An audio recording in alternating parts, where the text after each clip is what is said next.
Graça e paz, que as marcas do reino estejam sobre a sua vida. Que a paz de Deus, a paz com Deus, a paz que excede todo entendimento e a alegria do Senhor, que é a nossa força, esteja sobre você. Pastor Fausto, muito obrigado pelo convite. Eu quero agradecer em nome da Junta de Missões Mundiais, do nosso diretor executivo, João Marcos, dizer que a generosidade dessa igreja, ela já é notória. E é notória não só entre os homens, mas eu sei que ela é notória diante do Senhor. E da mesma forma como as ofertas de Cornélio chegaram às narinas de Deus, né, e moveu os discípulos, os apóstolos, a irem até lá para pregar o evangelho para ele, da mesma forma as suas ofertas têm chegado ao Senhor com cheiro suave e uma fragrância adorável a Ele. Obrigado, igreja. Obrigado pelo carinho, obrigado pelo sustento aos nossos missionários e a essa obra, a esse reino. Tão bom encontrar amigos queridos aqui, né? A irmã Fanny lá da Teológica, fizemos várias viagens missionárias juntos, Márcio, querido, também do Colégio Batista e outros irmãos. Bom estar no meio de amigos, né? E conhecer novos amigos também. Eu quero agradecer em nome de Jesus. Vamos orar, irmãos, por favor. Pai querido, em nome de Jesus nós te agradecemos porque a tua misericórdia excede o nosso entendimento. Sim, Senhor, o teu amor, a tua compaixão, a tua graça que opera em nós, Senhor, é maravilhoso. Muito obrigado. Fala conosco, Senhor.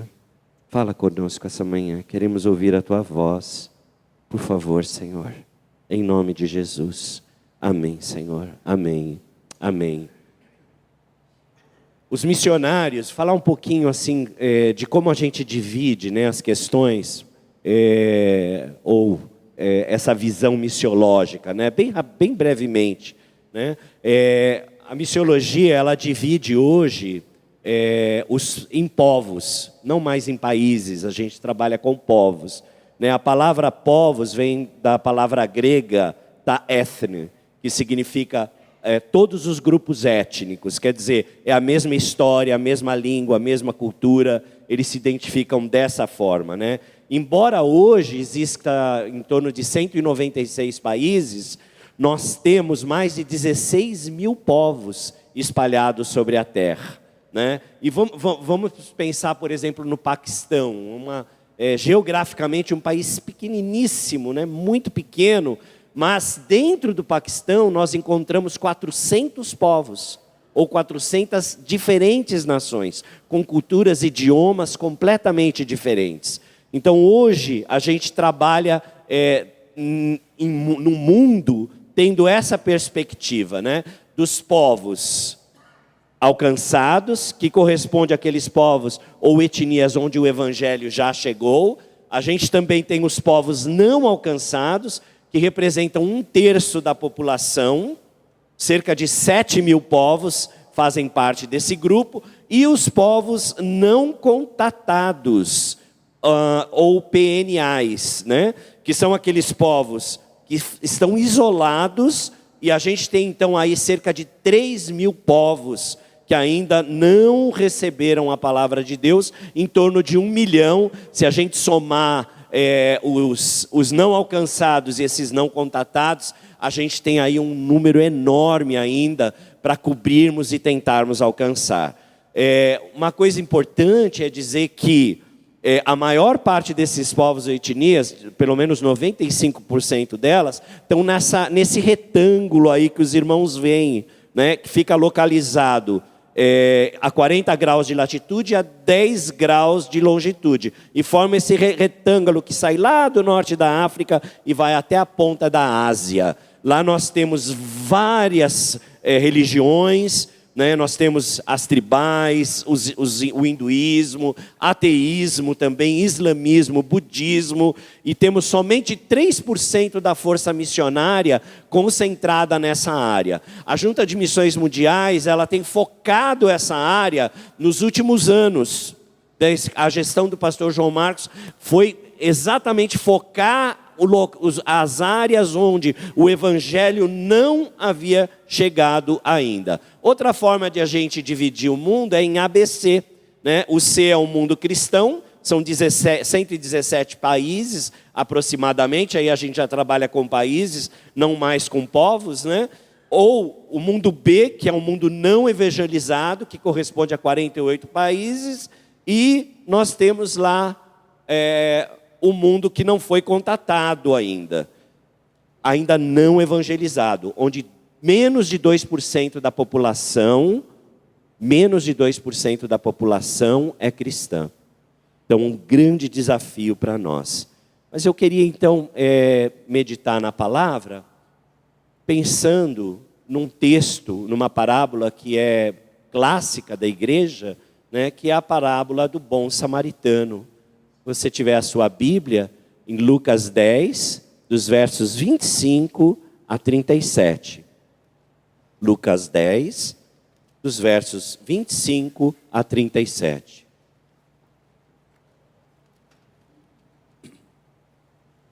Amém. Certa ocasião, um perito na lei levantou-se para pôr Jesus à prova e lhe perguntou: Mestre, o que preciso fazer para herdar a vida eterna? O que está escrito na lei? Respondeu Jesus. Como você a lê? Ele respondeu: ame o Senhor, o seu Deus, de todo o seu coração, de toda a sua alma, de toda a sua força, de todo o seu entendimento, e ame o seu próximo como a si mesmo. Disse Jesus: você respondeu corretamente, faça isso e viverá. Mas ele, querendo justificar-se, perguntou a Jesus: e quem é o meu próximo?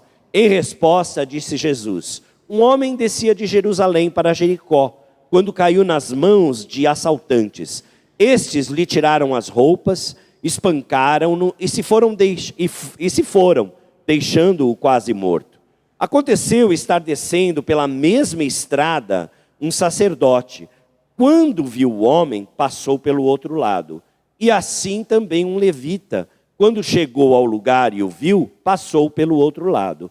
Mas um samaritano, estando de viagem, chegou onde se encontrava o homem. E quando o viu, teve piedade dele. Aproximou-se, enfaixou-lhe as feridas, derramando nelas vinho e óleo. Depois colocou-o sobre o seu próprio animal e levou-o para uma hospedaria e cuidou dele. No dia seguinte, deu 2 denários ao hospedeiro e disse-lhe: cuide dele. Quando voltar, lhe pagarei todas as despesas que você tiver. Qual desses 3 você acha que foi o próximo do homem que caiu na mão dos assaltantes? Aquele que teve misericórdia dele, respondeu o perito na lei. Jesus lhe disse: vá e faça o mesmo. Esse mestre da lei tinha um propósito muito claro, que era testar Jesus e ver se de alguma forma ele poderia encontrar alguma falha na forma como Jesus interpretava a lei. Já que no comportamento de Jesus ele era irrepreensível, os fariseus e os mestres da lei sempre tentavam de alguma forma colocar Jesus num tipo de encruzilhada, né, para tentar pegá-lo em alguma falha. Por quê? Para o judeu daquele tempo, a lei era sagrada, né? Pois ela foi dada pelo próprio Deus a Moisés. O povo hebreu é muito singular nesse sentido, porque é o único povo aonde a lei veio primeiro. Primeiro veio a lei, depois veio a nação, depois veio o Estado.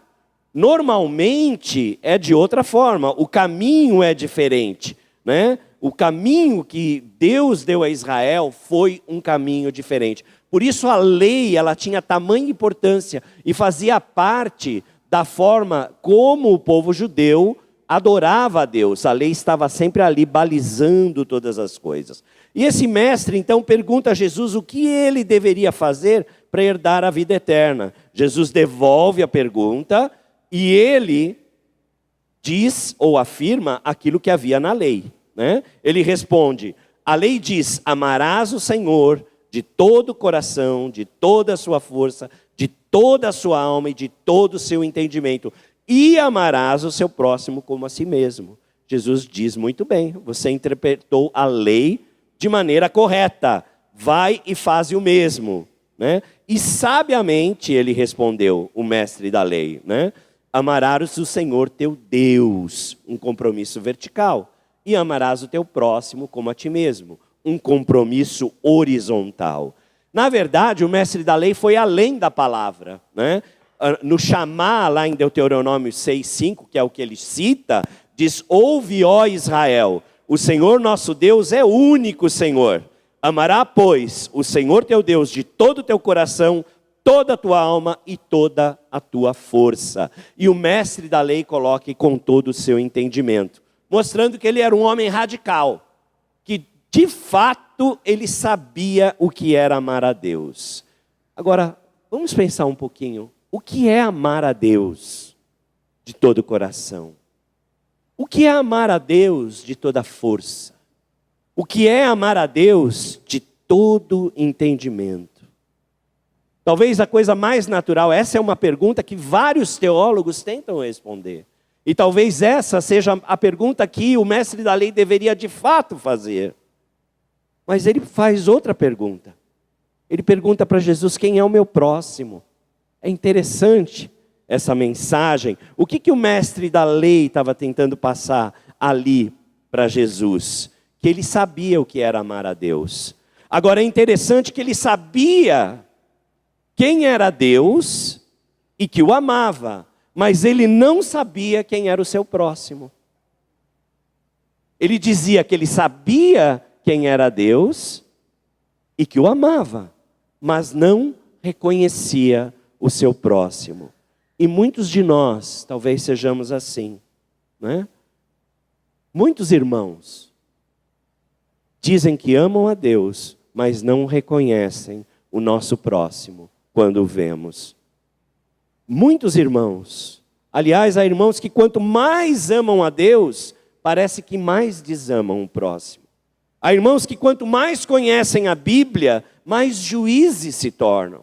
Há irmãos que quanto mais se rendem a Deus, mais legalistas se tornam.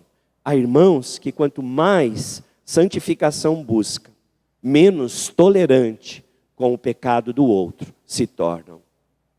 Tristemente, esses chamados santos homens de Deus, às vezes colocam as coisas no lugar de Deus e no lugar do próximo.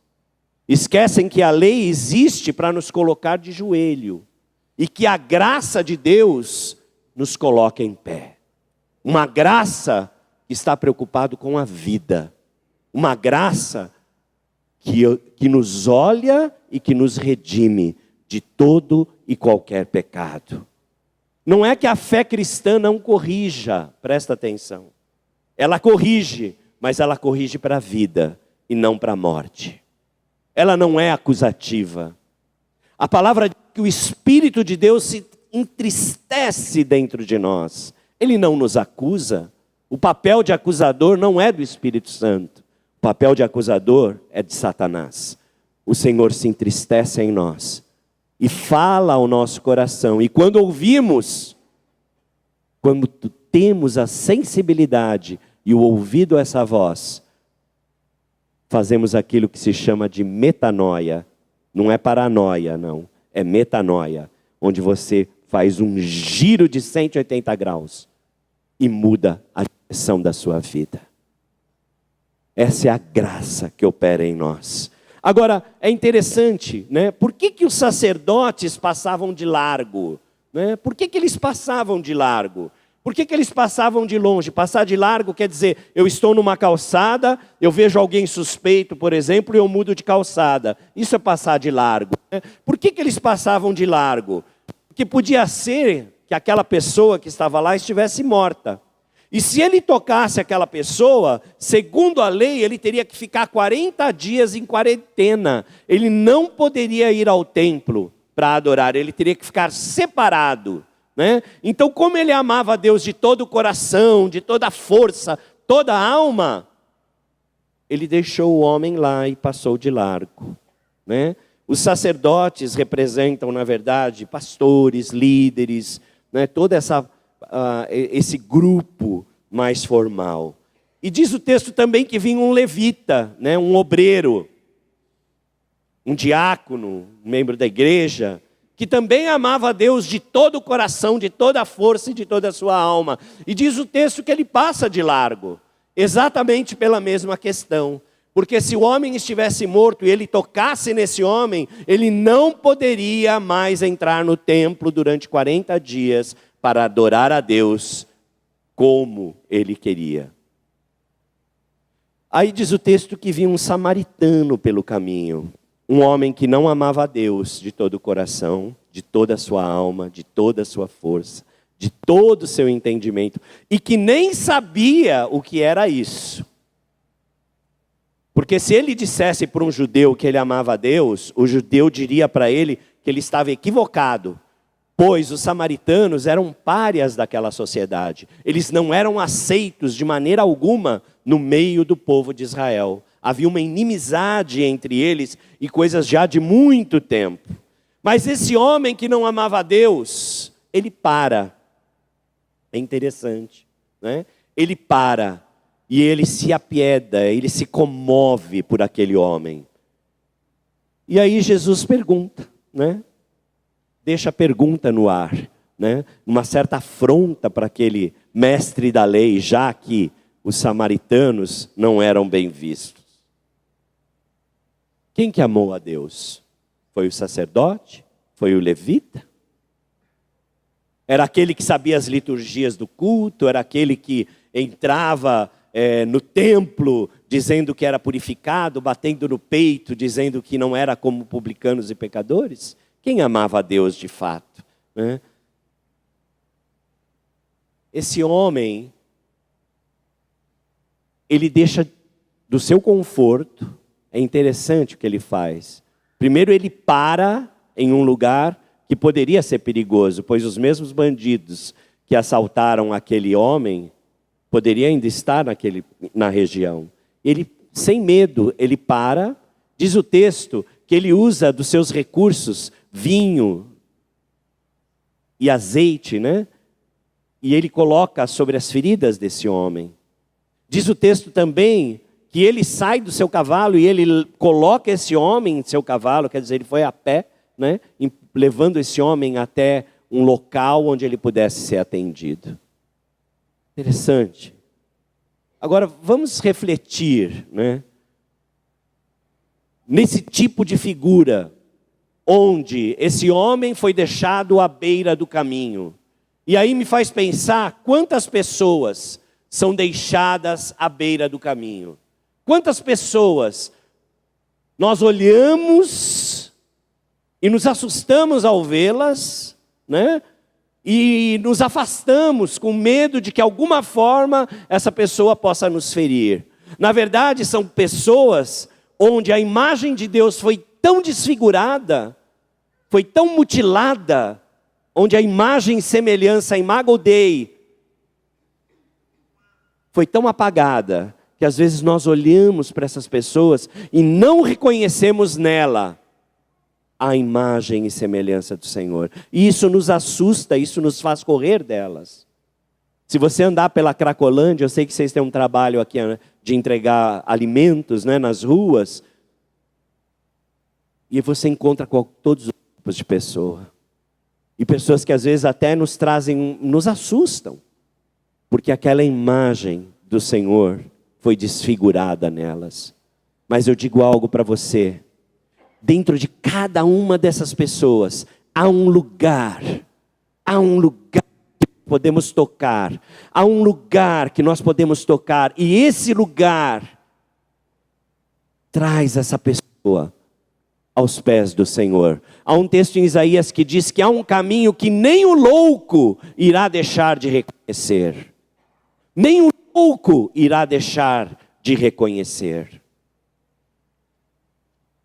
Tem um texto interessante de Manuel Bandeira, que diz assim: vi ontem um bicho, na imundície do pátio, catando comida entre os detritos. Quando achava alguma coisa, não examinava nem cheirava, engolia com voracidade. O bicho não era um cão, o bicho não era um gato, o bicho não era um rato. Meu Deus, o bicho era um homem. Quantas vezes, quando nós passamos pela cidade, você não vê pessoas e elas são confundidas.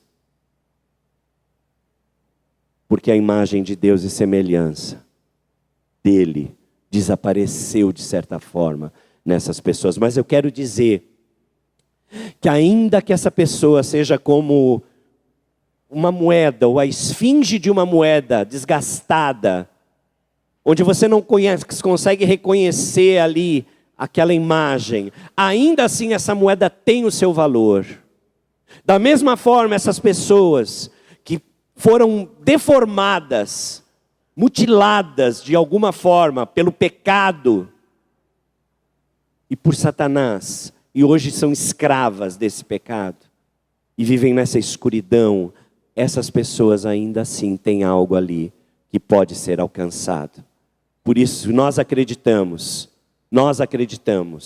que é possível que todas as pessoas podem um dia encontrar o Salvador e a salvação no nosso Senhor Jesus Cristo. Por isso nos esforçamos aqui, ali e acolá, levando essa palavra de vida, essa palavra de salvação. Mas quem são os deixados no caminho hoje? Quem são aqueles deixados à beira do caminho? Primeiro, a gente pode pontuar as crianças, né? Nunca antes em toda a história as crianças foram tão aviltadas. Usadas comercialmente, usadas sexualmente, usadas como cobaia, as crianças estão caídas à beira da estrada. Satanás quer destruir nossas crianças de fato. O Brasil tem 1 milhão de abortos clandestinos por ano, o que corresponde a 2.740 crianças mortas por dia, ou 114 crianças mortas por hora, o que equivale quase 2 crianças mortas por minuto. Desde que esse culto começou, a gente já teve um infanticídio na nossa nação. Crianças abortadas em clínicas que na verdade são verdadeiros açougues, e onde essas mulheres correm risco tremendo de infecção generalizada e outros tipos. No mundo, segundo a OMS, nós temos 20 milhões de abortos inseguros por ano. E por aborto inseguro se entende qualquer interrupção da gravidez praticadas por indivíduos sem prática, habilidade, conhecimento necessário ou em ambientes de condição de higiene. Esses abortos ocasionam a morte de 70 mil mulheres por ano.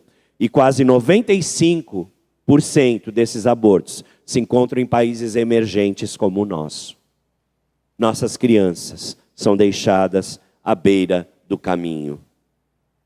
Mas nós em Missões Mundiais, nós temos projetos voltados à criança.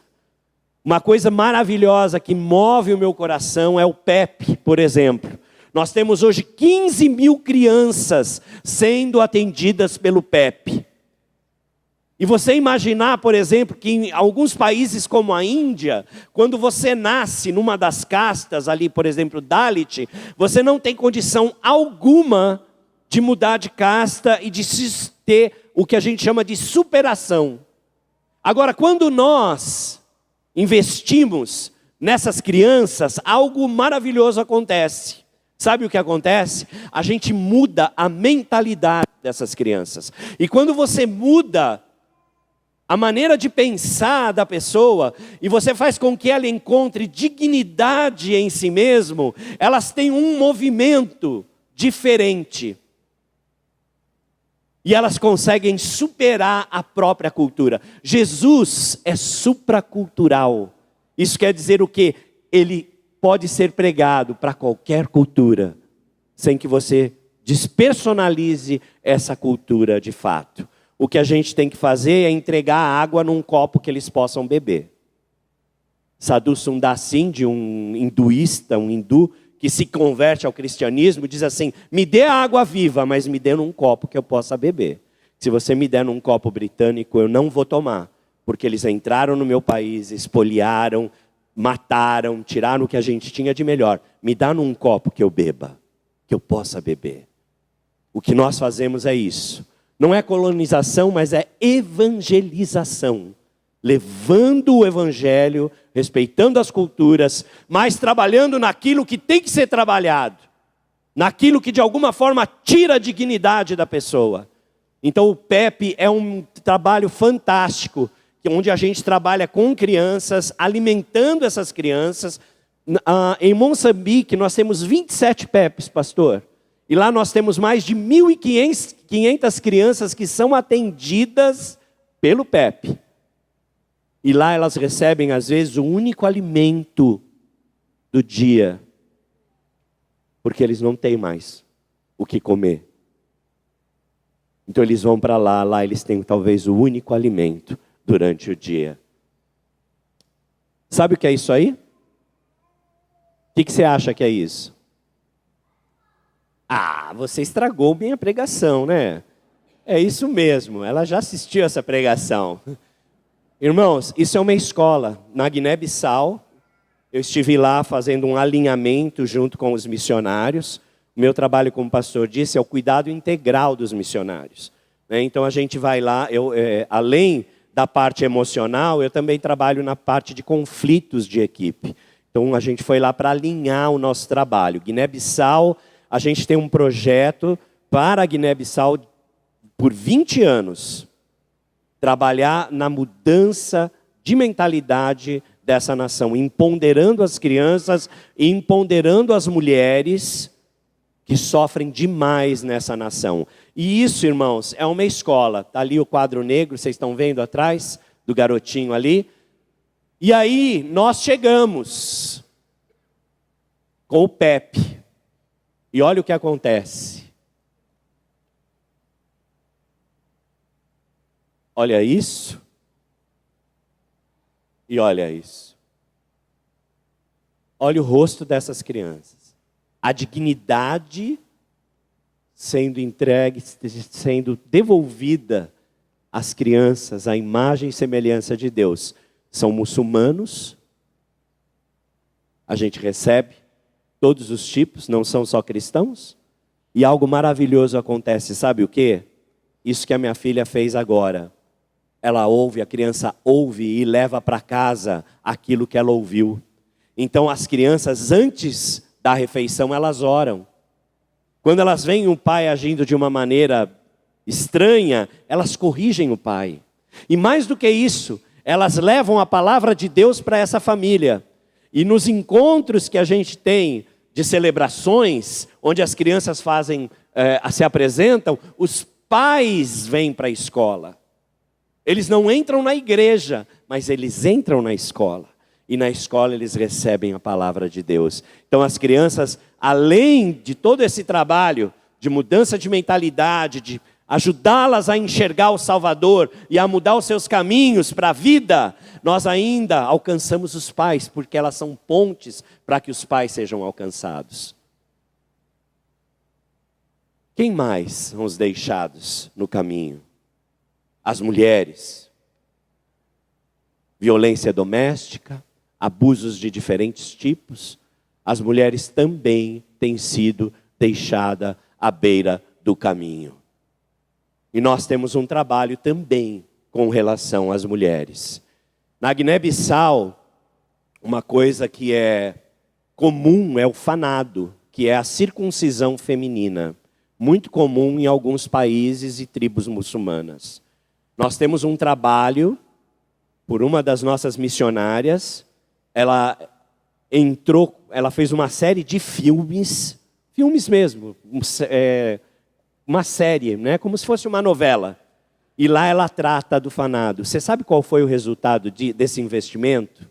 O governo da Guiné-Bissau assumiu que a partir de tal data o fanado seria proibido nas tribos. Quer dizer, nós conseguimos, pastor, por conta dessa influência, alterar leis que de alguma forma mutilavam as mulheres. Porque o empoderamento feminino faz parte também da nossa ação como servos, servas do reino de Deus. Porque quando Jesus entra num lugar, as coisas têm que mudar, meu irmão, minha irmã. As coisas não podem ficar como eram. Quando o nosso Senhor Jesus pisou em Gadara, o que acontece? O que acontece, você lembra? Os demônios caem diante do Senhor. Quem você acha que está por trás de tudo isso? Não é Deus, né, irmãos? Não é Deus, de fato. Então, quando o Senhor entra num lugar, as coisas mudam. As coisas mudam. Quem são os deixados no caminho? Né? Os povos onde o Evangelho ainda não chegou. Também. Por isso, os nossos esforços de alcançar esses povos, em direção a eles, não importando as circunstâncias, o nosso alvo é alcançá-los. E você está com a gente nisso. Uma das tribos da Guiné de Bissau, onde o Evangelho não chegou, esse senhor, 113 anos, talvez uma das pessoas, um dos homens mais idosos da Guiné, nos recebeu, e eu pude falar de Jesus para ele. O Senhor me deu esse privilégio. Esse homem aceitou Jesus comigo, chefe da tribo. E olha que coisa maravilhosa, irmãos. Esse homem doou um terreno enorme para que a gente construa uma igreja e construa um PEP ali para essa comunidade. Quer dizer, o Senhor alcança desde o mais jovem, desde a criança até o mais idoso.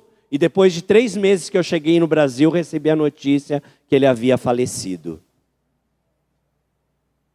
Talvez Deus me levou para a Guiné só para falar de Jesus para esse homem.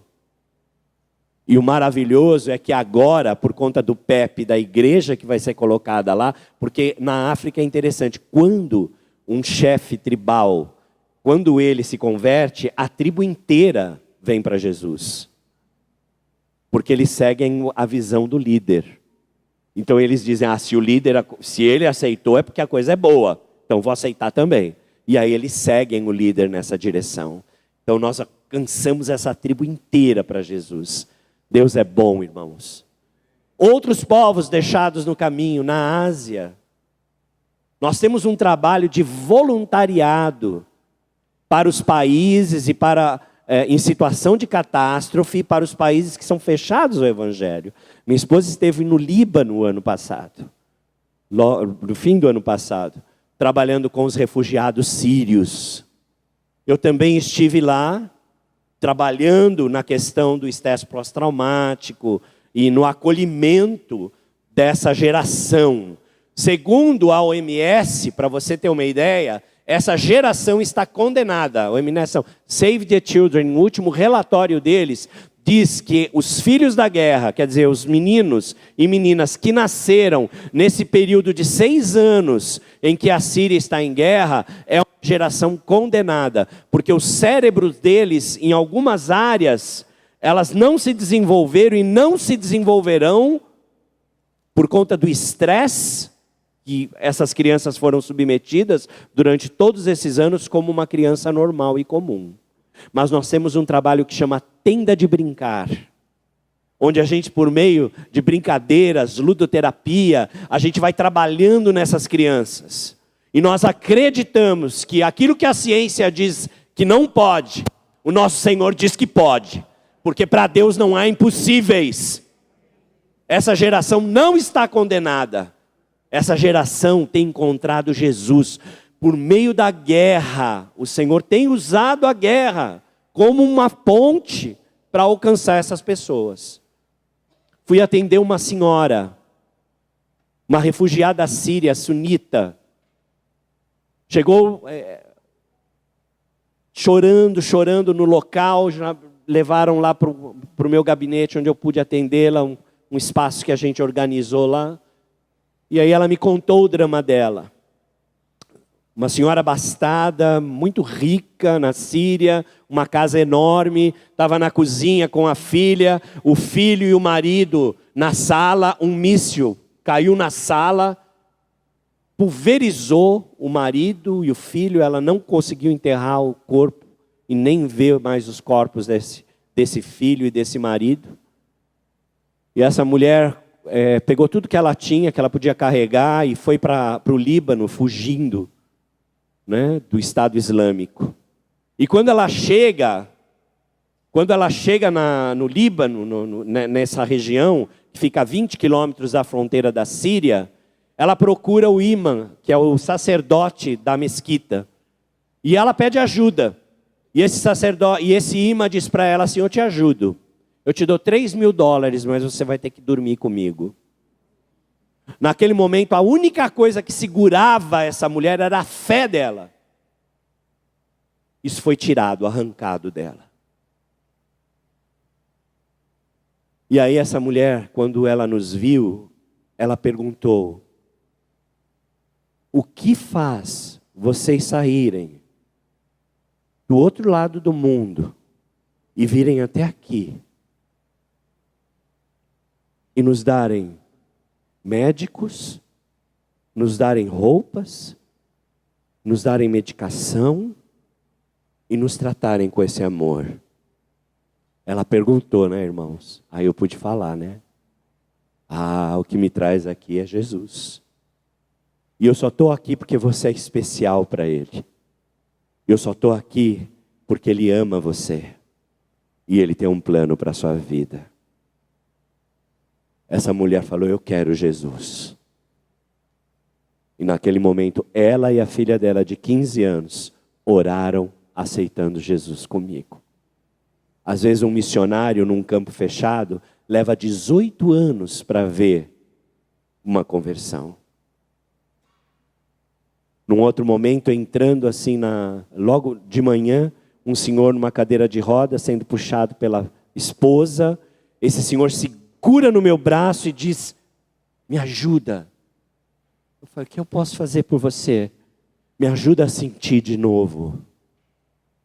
Porque eu não sinto mais nada, é como se eu tivesse um oco aqui dentro de mim. Eu vi o meu filho mais velho ser executado na minha frente. A minha filha foi sequestrada, estuprada e devolvida grávida para mim. Para um árabe, irmãos, a gente não tem noção o que é isso. Ninguém toca numa mulher árabe, só o marido e o pai. Você não dá a mão para uma mulher árabe. Meu filho mais novo conseguiu fugir do Estado Islâmico. Eles sequestraram, mas ele conseguiu fugir. Ele falou: doutor, todos os dias, à noite, eu chacoalho meus filhos para ver se eles estão vivos. Todos os dias de manhã, eu conto os meus filhos para ver se eles estão lá. Eu não sinto mais nada. Tivemos 3 encontros. Aí ele trouxe a família inteira, pastor. Sorriso. Isso não é técnica de psicologia que faz isso. A gente sabe que numa depressão, onde você já não sente mais nada, onde você não chora mais, onde nada mais te atinge, só apatia existe, isso às vezes leva anos para ser curado. E aquele homem, em 3 encontros, encontrou a esperança que ele não encontrou lugar nenhum. E a família inteira veio para Jesus. Olha o que Deus faz na vida da gente, irmãos. E na vida do outro, quando você se disponibiliza.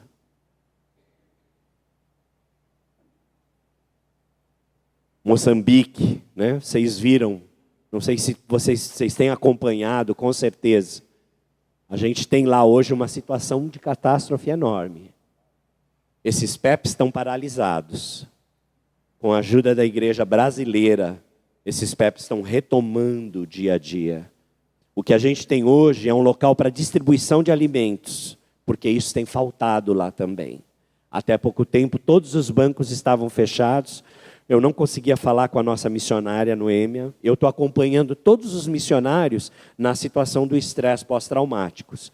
Então, quando a gente consegue falar por causa da comunicação, que está muito difícil, né, ou eu falo pela câmera do Zap, ou eu falo pelo Skype, e aí eu vou acompanhando, vou checando se eles estão em estresse ou não, como é que eles estão em termos de ansiedade, e a gente faz todo esse acompanhamento. Além da parte psicológica, a gente tem pastores também que oram com eles, quando a comunicação é possível. Graças a Deus, as coisas estão se organizando lá de novo.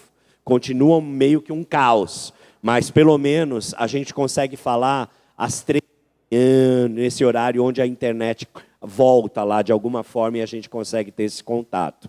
Então Deus tem nos ajudado nisso, né? Você pode ajudar nisso. O que é isso aqui, irmãos? Oi? Quebra-cabeça, né? O que está faltando lá? Uma peça? Isso mesmo. Sabe quem é essa peça? É você. É você. É você. Nós somos os que oram por missões mundiais. Nós somos os que vão com missões mundiais. E nós somos os que contribuem com missões mundiais.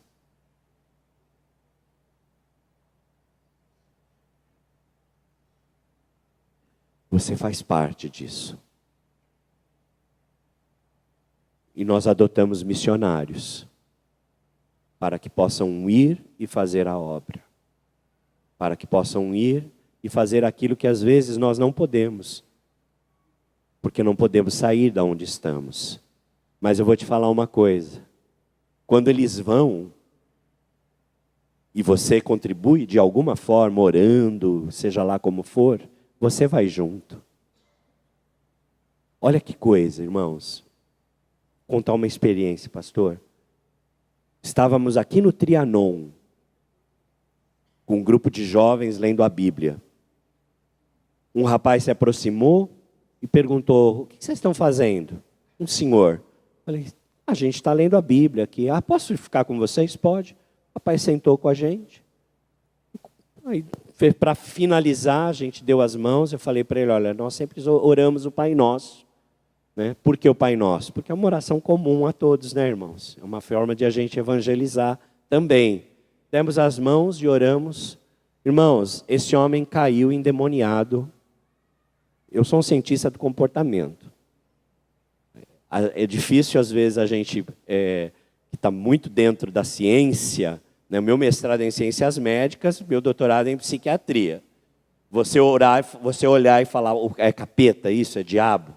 Mas era, irmãos. O cara começou a serpentear no meio dos bancos ali, nós oramos, repreendemos, esse homem melhorou, levamos ele para a casa de uma irmã lá próxima, e era domingo, aí eu convidei ele para ir para a igreja.